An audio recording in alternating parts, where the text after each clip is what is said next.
Reverse engineering is an extremely valuable skill in your cybersecurity career, whether or not you are or want to become a malware analyst, an exploit developer, or a vulnerability researcher. So in this video, I want to walk through some beginner-friendly and introductory reverse engineering with a challenge titled Go Crack Me 1. This Go Crack Me 1 challenge was the first in a set of 3 different Golang reverse engineering exercises from last year's Huntress CTF 2024. And by the way, the Huntress Capture the Flag is happening again for 2025, running from the entire month of October, starting October 1st through October 31st. You can register anytime, you can play anytime, it's all at your leisure. It's a ton of fun, I hope to see you there. Now for this challenge, we're given a gocrackme1.zip to download and extract with an archive password of infected, as this is a little play on some Golang malware that's out and about these days. So let's dive in and do some reverse engineering. I'm inside of my Kali Linux virtual machine. I'll hit Ctrl-Alt-T to open up a terminal, F11 to full screen, and I'll zoom in a little bit here. Now I do have this file already downloaded as the gocrackme1.zip. Let's use 7-zip to go ahead and extract that, and the password was infected. And now in my directory, I have a new file, gocrackme1.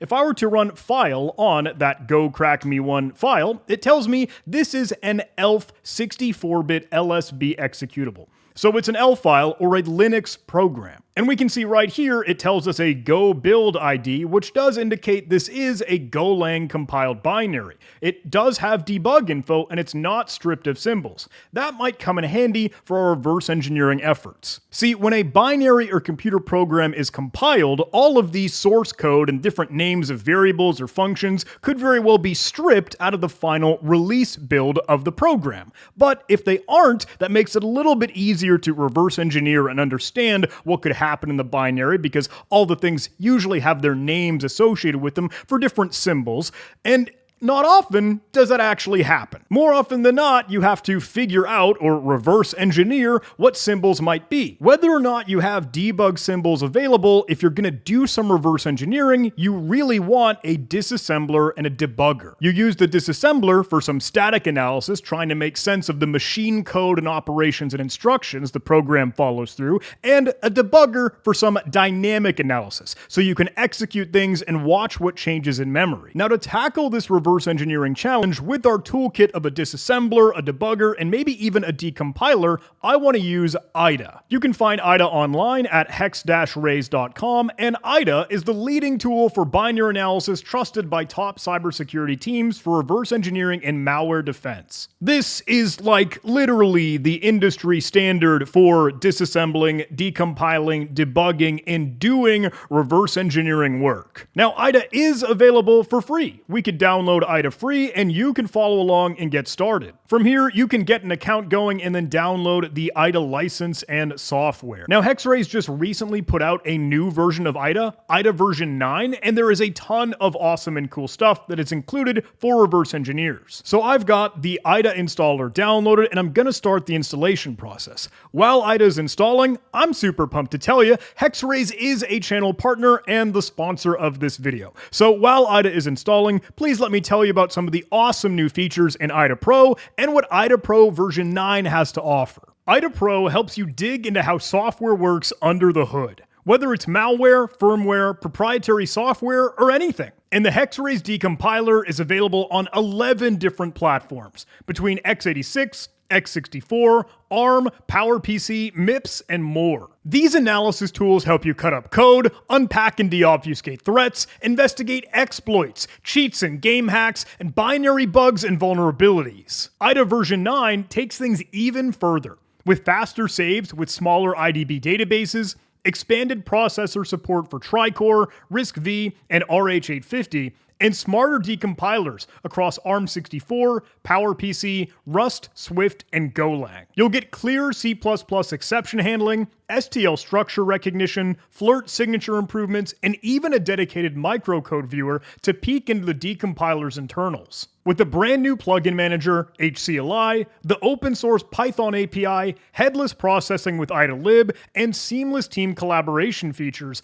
IDA gives you the latest innovations to stay ahead of modern threats. IDA doesn't just decompile. It gives you interactive control to dive into binaries, annotate, patch, and script your own workflows. And thanks to our channel partner Hexrays, we have a special promotion just for our channel. You can use code Hammond50 for 50% off any IDA Pro product, or code Hammond30 for 30% off any IDA Pro online training. The offer expires 1 year after this video release date, with more details below in the video description. You can make reverse engineering easy with the ultimate analysis tools from Hexrays. Disassemble, decompile, and debug with IDA.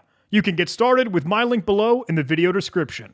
jh.live/hex-rays. Huge thanks to Hexrays for sponsoring this video.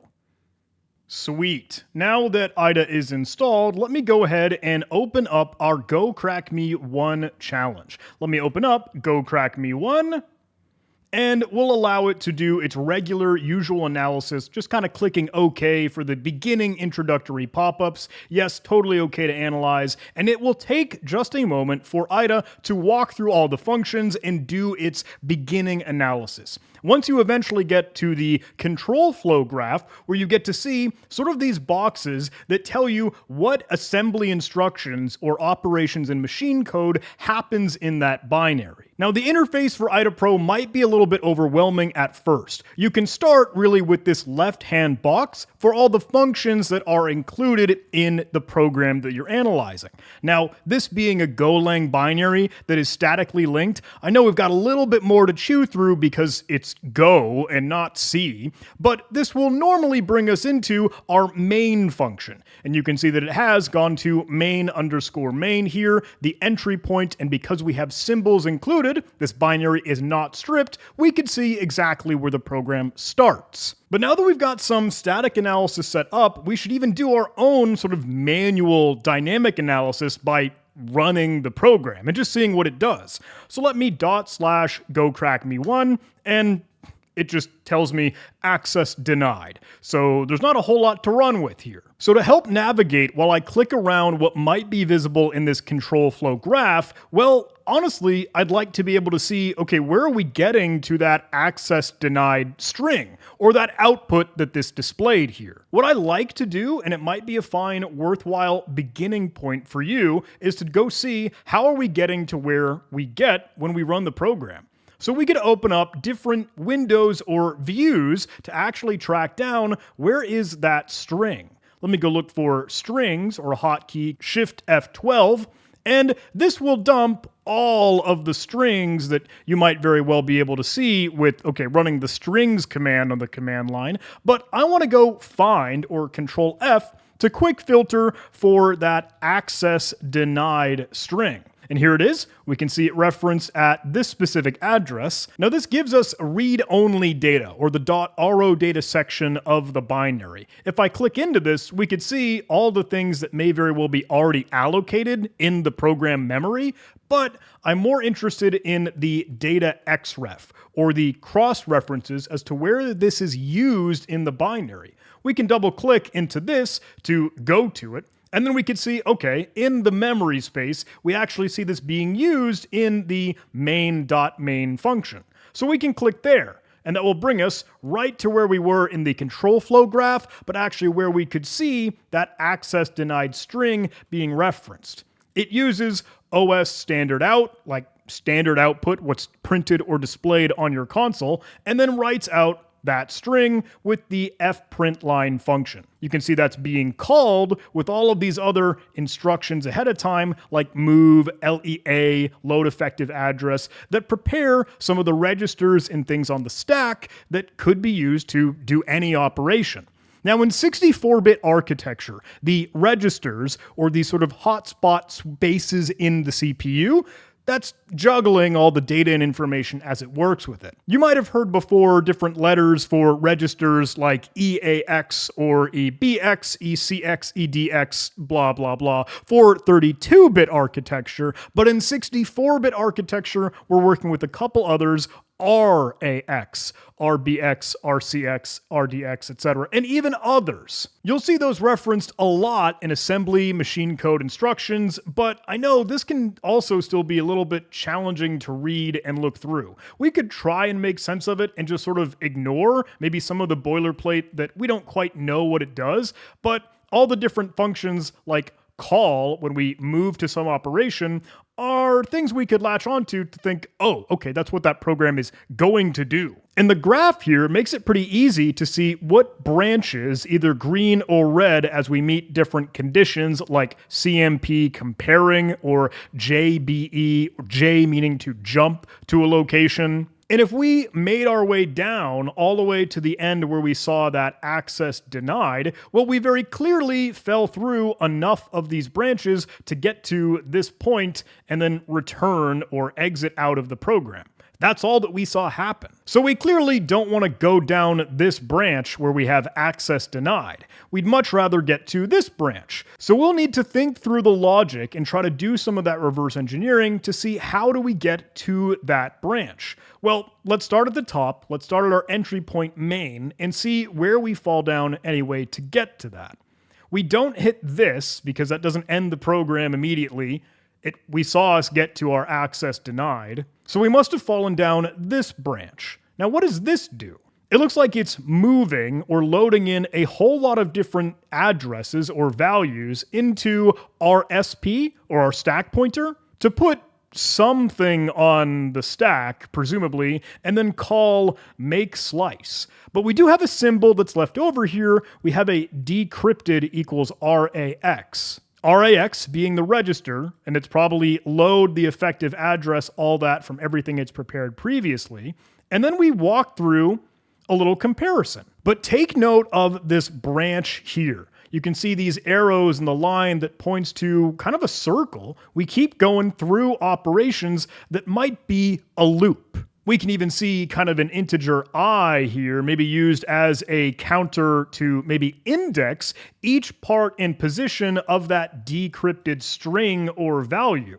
And then in this little circle, the loop here, we can see that it XORs some register EDX, or that lower maybe 32-bit portion of the RARDX register, and it XORs each of them with 56H, or 56 hex. So that's a pretty simple XOR operation. Maybe exclusive OR, if you're not too familiar with it. It's when you're looking at bytes and bits inside of each byte, the zeros and ones that make up computers and binary. And XOR determines if the two bits that you're comparing are not the same. 0 and 0, okay, well, that is the same, so that will evaluate to a 0. 0 and 1, those are different, so XOR will return 1 as the bit in that operation. Anyway, it's some operation that might look like it mangles data, but it's actually pretty easily to reverse. You just run the XOR operation again, inverting what was done previously. And it looks like they actually build out a flag value here, our objective and the goal that we're looking for. Then it calls a main check condition where if I double click into that, we could see the control flow graph to move to that function and then see its operations. That defines some variables that might be worked with and a call for time now to get to some other comparisons and eventual math rand operations to seed a random number generator, get some values in return. But if I hit escape or even just the back button, really, we know that we were falling down the access denied branch here, so that operation doesn't particularly matter to us. If we could reverse engineer the data and see what was included in this pile of data being moved into memory, and then reversing the XOR operation of hex byte 56, maybe we could uncover what that flag is supposed to be. Now here's a little bit of a magic trick though with IDA Pro, because we're looking at currently the disassembly, but wouldn't it be amazing if we could bring that back to almost human readable source code or pseudocode, trying to make it look like C or Golang or what the actual written source code looked like? Well, normally that's a hex-raise decompiler function with IDA Pro, but they do actually offer you the cloud rendition with pseudocode where we could actually pull up and see what this might all look like. Now, again, I know this is still a little bit overwhelming, but you could actually see some of the parts and pieces in much more clear human-readable code if you look closely. These are all the variable definitions that we might have saw at the beginning of the blocks in our control flow graph, but when we run this qmemcopy function off of v5, which is defined up here as a list of bytes, 38 characters long, that actually stores, which looks like a lot of nonsense, but that's probably the XORed already rendition of our flag. Because we saw all those hex values being moved into registers or added onto the stack, well, IDA made this easy and just said, here's the data. Here you go. And then we could even see the for loop down below with that I integer index to loop through all of the characters in that string of bytes. Remember, that's 38 in length. And then literally XORing them with that caret symbol, hex 56. Then it checks if the main check condition, that function we were exploring earlier, is met. If it is, then we would print out, eventually, our format fprint line with v11 and v12. And we can rename these values. If we were to right-click and rename var, n is the hotkey for that, and that will take normally the standard stream as the first argument. And normally we know that's standard output, so we can just say standard out, and you'll see how that's actually clarified in all the other blocks above. v12 is the real actual output string. So let's rename that to our output string. And that clues us in. We know we were falling through one of these blocks where we saw access denied, but it's totally possible it could output the flag in the other branch. But if it's decrypted with just this simple XOR routine, I wonder if we could just do that ourselves. Let me copy paste this value and let's write some scrappy code. Actually, even if you didn't want to write code, this is something simple enough we could do with a lot of easy online tools like CyberChef. We could just paste in this data here, and let me remove the double quotes that meant this is a string. And now let's look for a simple XOR operation. We know that's exactly what it's doing, it just needs the key. Now that is a hex value, as we saw, just the numbers 5 and 6. There's our flag. We've solved that challenge in an easy way, but we could do the very same with Python. Let me just put together a solve.py script. We know our data is basically this. Let's then build out a simple flag list that we could append bytes to as we XOR them the same way we saw the for loop in the pseudocode. Let me do for B or a byte in our data, and then let's try to add to our flag list. And I like to use list building here rather than concatenating onto strings because it's a little bit faster. But let's say we did take the B actual each byte value, XOR it with the exact same caret symbol that we saw in the pseudocode with hex 56. Now that will return an integer, so I actually want to bring that into bytes. So let me just use the 2 bytes function here. And then outside of our for loop, after the fact, let's just simply print out our flag, but all joined together. And actually, let's consider these as bytes with a B prefix, so that way we are working with the real data that we should. And then we'll join that all together with an empty string of bytes, so it unravels and puts the flag in one final string. That will return and display as bytes, so let me simply decode that as UTF-8 encoding. But even that simple magic little for loop should get our flag nice and ready for us. Now we solved that all with static analysis, but let's try another approach. IDA also makes it super easy to do some of that dynamic analysis. So we could see in the operations here where we get and build out our decrypted variable, the flag. What if I were to actually create a breakpoint in the program? So if I were to run this, it'll pause and stop there, and then I can examine and look through all the registers or memory values in the stack as this thing fires off. So let me add a breakpoint. F2 is the hotkey to help do that. And then we can use the debugger to even start this thing, and F9 the hotkey for that.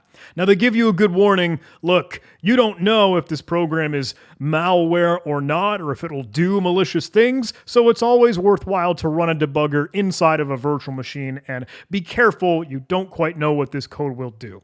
In this case, I'm okay to run it.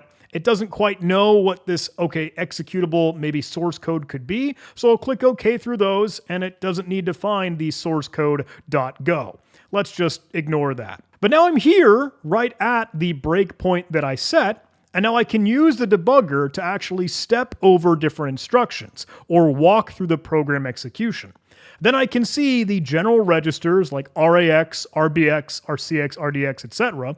all up here, and I can even see some of the modules and things that are displayed, like stack, view, memory, and all this that's present in the program. So we knew that the hotkey to step into, step over, or run until return were F7, F8, and Control F7. So let me try to step over. Now, while I keep pressing F7 on my keyboard, you'll see that we start to move through the comparison instructions and then jump if less than. That's that L. It'll load one of the bytes of the values here, perform the XOR operation, and then carry on to continue building this out. You'll see we jump back to the loop, following along in the branches here, and I do this again and again and again. Now, if you're watching the registers on the top right, you could actually see the flag value being built out as I step through this. We're just walking through the loop, and we can see this all unravel dynamically. While we do this over and over and over again, maybe it's worth just putting a breakpoint once we have the decrypted value here, falling through and finishing the loop. Let's add a breakpoint with F2, and let's just Control F7 to continue. And now it has completely finished the loop and found ourselves with the flag value on the RAX register here. And then we never had to leave IDA. It just uncovered this all on its own. We used the debugger to do some dynamic analysis and then watch the program execution. Super handy for reverse engineering. But now let's actually stop debugging. Let me terminate the process with Control F2, and let's try and approach this in an even another approach. Because we know at the end of the day, the condition and check that we do with this main check condition here is simply testing whether or not some values are what they should be, JZ to jump, and then determining what branch we fall down, access denied, or printing out a flag, presumably. What if we force the binary to print out the flag because we could patch or manipulate what this binary does? So while I have this condition, this jump instruction highlighted, let me actually go to Edit and then Patch Program, where I could change the assembly instructions that are performed here. You'll see I have this instruction highlighted for JZ to jump if a condition is met. Let me add an N to jump if not that condition is met. So we're sort of inverting what branches we would fall down. If I click OK on this, you can see it's made that change, and we don't need to modify anything else, so let me close out of that. But now that we've made that completely different change here, patching the program, I could go ahead and go back to the Edit Patch Program menu and then apply the patches to our file. We could write this out as gocrackme1, just as we had previously. So when we get back to our terminal, remember how we ran /gocrackme1 above and that gave us the access denied output? Well, now we've patched the program so we don't take that jump in the program execution. Now it just prints out the flag the same way our solve script does, the same way that our dynamic analysis with the debugger does, or even our simple little solution in CyberChef does. That's still a handy trick in reverse engineering, because then you can get to the parts and pieces of the code that you actually want to fall down. And thanks to IDA, it was all super easy to make sense of this Golang program. So now we've solved this reverse engineering challenge in 3 different ways, and we've got the flag, we can submit it on the board for points, and hey, you'll definitely want IDA Pro for some of the challenges in Hunter CTF 2025. So listen, if you want to get to the nitty-gritty, if you want to dive into code, assembly, opcodes, instructions, and do some reverse engineering, albeit for malware analysis, exploit development, vulnerability research, cutting up firmware, cutting up game cheats, mods, hacks, whatever, IDA Pro is one awesome tool to add to your toolkit. it. Seriously, go download IDA, kick the tires, see what you can dig into, see what code you can cut up, maybe try some of the crack me's from past Capture the Flag competitions or anything else that you're up to, because then everything could be open source if you can beat it up in a disassembler and debugger. Huge thanks to Hexrays for sponsoring this video and their support of the channel. You can check them out in the link below and use some of those sweet discount codes, Hammond30, Hammond50, get training, get products, all the awesome stuff that Hexrays has to offer.